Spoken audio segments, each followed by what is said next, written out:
মোদির মুখ শুকিয়েছে দিনের পর দিন। প্রথম মোদি বলেছিল 400 পার, সমীক্ষা বলছে মোদির হাত থেকে 100 সিট বেরিয়ে গিয়েছে, আরো সিট কমতে চলেছে। তাই ভুল করবেন না, তৃণমূলের ভোট দেওয়ার থেকে ভালো বিজেপিকে ভোট দেওয়া। বাম কংগ্রেস জোটকে ভোট দিয়ে সমর্থন করুন, প্রতিক্রিয়া বহরমপুরের কংগ্রেস প্রার্থী অধীর রঞ্জন চৌধুরীর। কি বলেছেন বহরমপুর লোকসভা কেন্দ্রের কংগ্রেস প্রার্থী অধীর রঞ্জন চৌধুরী, দেখুন। দিনের পর দিন মোদির আগের মতো তেজ আর নেই। প্রথম মোদি বলছিল 400 নাকি সিট পার করে দেবে, ইসবার 400 পার। সার্ভে বলছে মোদির এই মুহূর্তে 100 সিট মোদির হাত থেকে বেরিয়ে গেছে, আরো সিট কমার দিকে চলেছে। তাই ভুল করবেন না, কংগ্রেস এবং বামকে জেতানো জরুরি। কংগ্রেস এবং বাম যদি না যেতে ভারতবর্ষের ধর্মনিরপেক্ষতা আঘাত খাবে। তৃণমূলকে ভোট দেওয়া মানে তার থেকে ভালো বিজেপিকে ভোট দিতে না। তৃণমূলকে ভোট দেওয়া মানে তার থেকে অনেক ভালো বিজেপিকে ভোট দিয়ে দেওয়া। তাই তৃণমূলকে নয়, বিজেপিকে নয়, সর্বসময়ের সর্ববছর সারা বছরে সুখ দুঃখের ভরসা বকুল আপনাদের পাশে থাকবে। আপনারা তাই বকুলকে সমর্থন করবেন।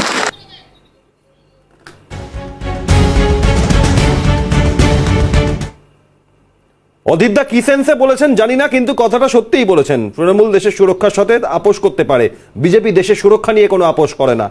বিজেপি রাজ্য সভাপতি সুকান্ত মজুমদার অধীর চৌধুরীর মন্তব্যের প্রেক্ষিতে পাল্টা কি বলেছেন দেখুন। অধীরদা কোন সেন্সে বলেছে সেটা আমি বলতে পারবো না, কিন্তু এটা ঠিক, বিজেপি কোনো অবস্থাতে দেশের স্বার্থের সাথে কম্প্রোমাইজ করবে না। তৃণমূল তো করতে পারে, আমরা দেখতে পাচ্ছি শেখ শাহজাহানকে বাঁচানোর যে মরিয়া চেষ্টা, বিদেশ থেকে বন্দুক নিয়ে সেটাও তাকে বাঁচানোর চেষ্টা, এই চেষ্টা তো বোঝাই যাচ্ছে। অধীর রঞ্জন চৌধুরীর বক্তব্য পাল্টা সুকান্ত মজুমদারের প্রতিক্রিয়া আপনারা শুনলেন। অধীর রঞ্জন চৌধুরী বলছেন যে তৃণমূল কংগ্রেসকে ভোট দেওয়ার তুলনায় বিজেপিকে ভোট দিন। 100 সিট হাতছাড়া হয়ে গিয়েছে বিজেপির।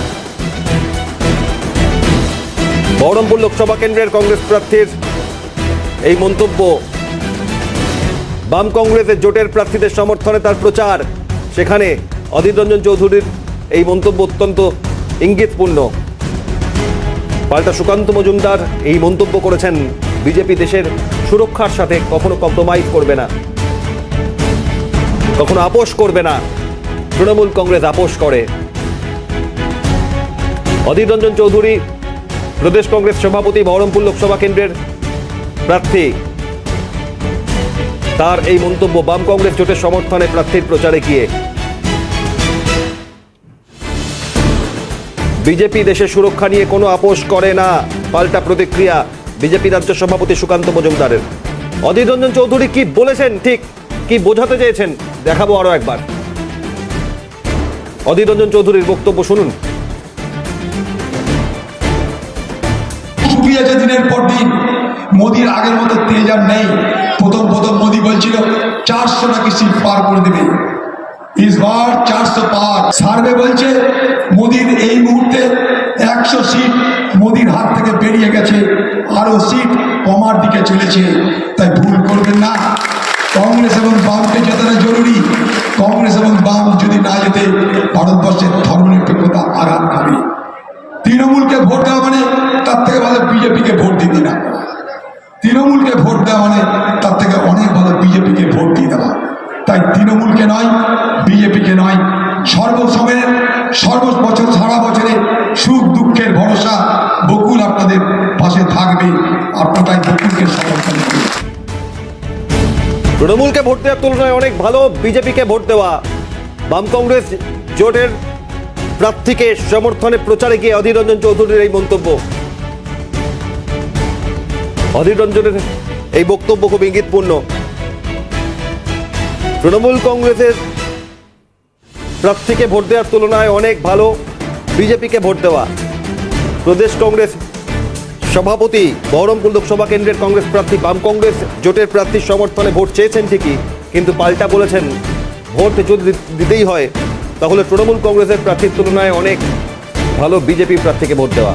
পাল্টা তিনি আরও একই সঙ্গে বলেছেন যে নরেন্দ্র মোদীর মুখ শুকিয়ে গিয়েছে, কারণ ইতিমধ্যেই 100 আসন হাতছাড়া হয়েছে বিজেপির। অধীর রঞ্জন চৌধুরীর এই ইঙ্গিতপূর্ণ মন্তব্য অত্যন্ত গুরুত্বপূর্ণ এই সময়ে এই কারণে দ্বিতীয় দফা নির্বাচন হয়েছে। প্রথম দফায় রাজ্যে এবং গোটা দেশ মিলিয়ে 102 লোকসভা কেন্দ্র এবং দ্বিতীয় দফায় 89টি লোকসভা কেন্দ্রে ইতিমধ্যে নির্বাচন সম্পন্ন হয়েছে। সব মিলিয়ে 191টি লোকসভা কেন্দ্রে ভোট গ্রহণ সম্পন্ন হয়েছে 543 আসনের মধ্যে। তৃণমূলকে ভোট দেওয়ার তুলনায় অনেক ভালো বিজেপিকে ভোট দেওয়া, এই মন্তব্য বহরমপুর লোকসভা কেন্দ্রের কংগ্রেস প্রার্থীর, যদিও তিনি আখেরে ভোট চাইছেন বাম কংগ্রেস জোটের প্রার্থীর পক্ষেই।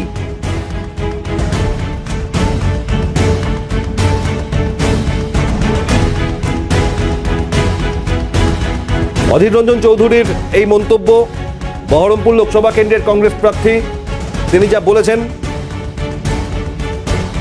অন্যদিকে পাল্টা তৃণমূল মুখপাত্র কুণাল ঘোষ বলছেন অধীরের মুখ থেকে বেরিয়েই গেল গোপন আঘাত।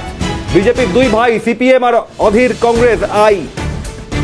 তৃণমূলকে একা লড়তে পারে না বিজেপি, এদের ভোট দেওয়া মানে বিজেপির হাত শক্ত করা। আমরা বারবার বলেছিলাম বিজেপির দালাল অধীর, সিপিএম কংগ্রেসকে একটা ভোটও নয়। পাল্টা তৃণমূল মুখপাত্র কুণাল ঘোষ প্রতিক্রিয়ায় কি বলেছেন দেখুন। চৌধুরীর মুখ থেকে শেষ পর্যন্ত গোপন আঘাতটা বেরিয়েই গেল। অধীর চৌধুরী বলছেন ভোট দিন বিজেপিকে। আমরা যেটা বারবার বলে এসেছি, বিজেপির দুই ভাই সিপিএম আর অধীর চৌধুরীর কংগ্রেস আই। অর্থাৎ বিজেপি যেটা তৃণমূলকে একা লড়তে পারে না, সেটা এই কংগ্রেস সিপিএম এদেরকে একটা ভোট দেওয়া মানে বিজেপিকে হাত শক্তিশালী করা। এ কাজ করবেন না। অধীর চৌধুরী বলছেন আমাদের ভোট না দিলে বিজেপিকে ভোট দিন। বিজেপির এজেন্ট, বিজেপির দালাল। কোন অবস্থায় কংগ্রেস সিপিএম কে একটা ভোট দেবেন না। তার কারণ হচ্ছে আপনি কংগ্রেস সিপিএম কে একটা ভোট দিলে ঘুরিয়ে সেটা বিজেপির লাভ। বিজেপির হয়ে এই অধীর চৌধুরী, মোহাম্মদ সেলিমরা বাজারে ঘুরে বেড়াচ্ছেন। নরেন্দ্র মোদী, অমিত শাহের লোক, এজেন্ট, বিজেপির দালাল অধীর চৌধুরী আর সিপিএম। কুণাল ঘোষের এই বক্তব্য, বিজেপির সঙ্গে অধীর চৌধুরীর আঘাতের অভিযোগ করছেন কুণাল ঘোষ। অধীর রঞ্জন চৌধুরী বহরমপুর লোকসভা কেন্দ্রের কংগ্রেস প্রার্থী, তার এই মন্তব্য তৃণমূলকে ভোট দেওয়ার তুলনায় ভালো বিজেপিকে ভোট দেওয়া। যদিও বাম কংগ্রেস জোটের প্রার্থীকে ভোটের আহ্বান জানিয়েছেন তিনি, কিন্তু পাল্টা এই মন্তব্য করেছেন যা ইঙ্গিতপূর্ণ। অধীর রঞ্জন চৌধুরী বহরমপুর লোকসভা কেন্দ্রের কংগ্রেস প্রার্থী, প্রদেশ কংগ্রেস সভাপতি, তার এই বক্তব্যে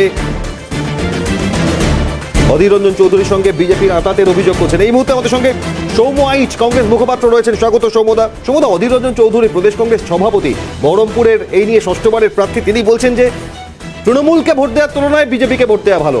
যদিও তিনি বলছেন যে নরেন্দ্র মোদী ইতিমধ্যেই 100 আসন তার হাতছাড়া হয়েছে, চিন্তিত, আর বাম কংগ্রেস জোট প্রার্থীকেই ভোট দেওয়ার কথা বলছেন, কিন্তু তৃণমূলকে ভোট দেওয়ার তুলনায় বিজেপিকে ভোট দেওয়া ভালো বলছেন। সৌম্যদা, এতে তৃণমূল ইতিমধ্যেই বলছেন যে অধীর চৌধুরীর সঙ্গে বিজেপির আঘাত রয়েছে। তারপরের অংশটা আমরা প্রেস গ্রুপে দিয়েছি, আমরা ওটা সবাইকে বলেছি। আসলে নোংরা তৃণমূল, তার সম্ভ্রম, মান সব বাংলার রাজনীতির মাপদণ্ড সব হারিয়েছে। ভয় পেয়েছে তৃণমূল। তৃণমূল আগের অংশ পরের অংশ ভিডিওটার কেটে তার আইটি সেল দিয়ে ডক্টর করে বিজেপি যেরকম কাণ্ড কারখানা করে আর কি, ওদের হোয়াটসঅ্যাপ মিডিয়া ওসব মিডিয়া করে, তাই একটা দেখে শিখেছে আর কি, নতুন নতুন শিখেছে, খুব ভালো করে পারেনি। আমরা তো ওই ছল চাতুরি ধরে ফেলেছি, ধরে আমরা প্রকাশ্যে নিয়ে এসছি। সেটা আমাদের আইটি সেল সেটাকে প্রকাশ্যে নিয়ে এসছে যে কিভাবে ভিডিওটাকে ডক্টর করা হয়েছে। তো আমরা তার জন্য আইনানুগ ব্যবস্থা নেব। কিন্তু তৃণমূল বেসিক্যালি ভয় পেয়েছে, হতাশা, নিরাশা তাকে গ্রাস করেছে। অধীর চৌধুরীকে হারাবে বলে এইসব প্রচেষ্টা করছে। অধীর চৌধুরীকে হারানো এত সোজা নয়, কংগ্রেসকে পরাজিত করা এত সোজা নয়। ও ব্রিটিশ পারেনি, এবার বিজেপির দালাল তৃণমূল পারবে। সৌম্যদা, 5 বার পরপর যিনি জিতেছেন বহরমপুরে 5 বার, তাকে হারানো সোজা নয়, এটা খুব স্বাভাবিক। কিন্তু সৌম্যদা, একেবারে কংগ্রেস মুখপাত্র হিসেবে জানতে চাইছি, এটা কি সত্যি বাংলার কংগ্রেস মনে করে, প্রদেশ কংগ্রেস, যে এ বাংলায় তৃণমূলের তুলনায় ভোট দেওয়া, যদি কংগ্রেস বিরোধী ভোট কোথাও যায় সেটা বিজেপিতে যাওয়াই ভালো? না, এটা তো আপনারা ডিস্টর্ট করছেন। আমি জানতে চাই, ভিডিওটা পুরোটা চালিয়েছেন আপনারা, চালান, তারপরে কথা, তারপরে সেন্টেন্সটা দেখুন। অর্ধসত্য পরিবেশন করা কিন্তু মিথ্যা সমান। সৌম্যদা, আমি আপনাকে জানতে চাইছি যে কংগ্রেস বিরোধী ভোট তো কিছু হবে, সেই ভোটটা তৃণমূলে পড়া ভালো না বিজেপিতে পড়া ভালো, আপনারা কি মনে করেন? কংগ্রেস বিরোধী ভোট কেন হবে? কংগ্রেস বিরোধী ভোট মানুষ ঠিক করবে কাকে ভোট দেবেন, আমরা কেন বলে দেবো কাকে ভোট দেবে? আমরা চাই বিজেপি এবং তৃণমূল সবাই দুটো party same, political DNA Trinamool same. আর তৃণমূল বলছে অধীর চৌধুরীর সঙ্গে বিজেপির আঁতাত। সেটা ওরা কি বলছে তাতে কি এসে গেল, মানুষ বিচার করবে। আমরা তো প্রমাণ করে দিলাম যে একটা মিথ্যার আশ্রয় নিয়ে, মিথ্যার ভিডিওর আশ্রয় নিয়ে, ডক্টর ভিডিওর আশ্রয় নিয়ে এই ঘৃণ্য চক্রান্তের বিরুদ্ধে আমরা তো মামলা করছি। অনেক ধন্যবাদ। অনেক ধন্যবাদ। কংগ্রেস মুখপাত্র সৌম্য আইচ ছিলেন ফোনে। আপনারা জানাই যে অধীর রঞ্জন চৌধুরীর এই ভিডিও আইটি সেলকে দিয়ে বিকৃত করা হয়েছে, এমনটাই দাবি কংগ্রেসের। বর্ষিয়ান সিপিআইএম নেতা রবীন দেব আমাদের সঙ্গে রয়েছেন। রবীন দা, অধীর চৌধুরী বাম কংগ্রেসের জোট প্রার্থী বহরমপুরে, তিনি বলছেন যে তৃণমূলকে ভোট দেওয়ার তুলনায় বিজেপিকে দেওয়া ভালো। বাম কংগ্রেসের প্রার্থীকে ভোট দেওয়ার কথা তিনি বলেছেন, কিন্তু পাল্টা একই সঙ্গে বলছেন যে তৃণমূলকে যদি কেউ ভোট দেন তার তুলনায় বিজেপিকে দেওয়া ভালো। কি বলবেন? দেখুন, এইসব কথা নিয়ে অনেকক্ষণ ধরেই চর্চা হচ্ছে। এর সত্য যাচাই করার অবকাশ আছে। স্বাভাবিকভাবেই আমরা এটা বলবো যে বিজেপি এবং তৃণমূলের বিরুদ্ধে জাতীয় কংগ্রেস এবং বামপন্থীদের বোঝাপড়ার মধ্য দিয়ে আমরা এই অষ্টাদশ লোকসভা নির্বাচনে পশ্চিমবাংলার প্রতিদ্বন্দ্বিতা করছি। আমাদের লক্ষ্য বিজেপি এবং তৃণমূল উভয় দলকে পরাজিত করা। সুতরাং এখানে কে কি বললো তার উপর প্রশ্নটা হচ্ছে কে কি ঘোষণা করেছে, কে কার প্রার্থী, তাদের যে যুক্ত ঘোষণা, যেখানে বামফ্রন্টের চেয়ারম্যান এবং জাতীয় কংগ্রেসের প্রদেশ কংগ্রেসের সভাপতি অধীর চৌধুরী যুক্তভাবে সাংবাদিক সম্মেলন করে প্রেস ক্লাবে বসে যা ঘোষণা করেছেন সেটাই হচ্ছে বক্তব্য। বিজেপি এবং তৃণমূল যে পারস্পরিক বোঝাপড়া আছে এবং বিজেপি আরএসএস এর গর্বেই যে বিজেপি এবং তৃণমূলের জন্ম, এর অনেকগুলি দৃষ্টান্ত আমাদের কাছে আছে, এগুলো আমরা বারবার বলেছি। সুতরাং এইসব নিয়ে এখন প্রশ্ন নির্বাচনী প্রতিদ্বন্দ্বিতায়, নির্বাচনী লড়াইয়ে আসল যারা বিচারক তারা হচ্ছেন নির্বাচক মন্ডলী। সুতরাং নির্বাচক মন্ডলী তারা একদিনের মধ্যেই আমাদের তৃতীয় পর্যায়ে ভোট হয়ে গেছে। তৃতীয় পর্যায়ের ভোট আগামী একেবারে 7ই মে তৃতীয় দফায় ভোট। অনেক ধন্যবাদ। রবীন দেব সিপিআইএম নেতা আমাদের সঙ্গে ছিলেন ফোনে।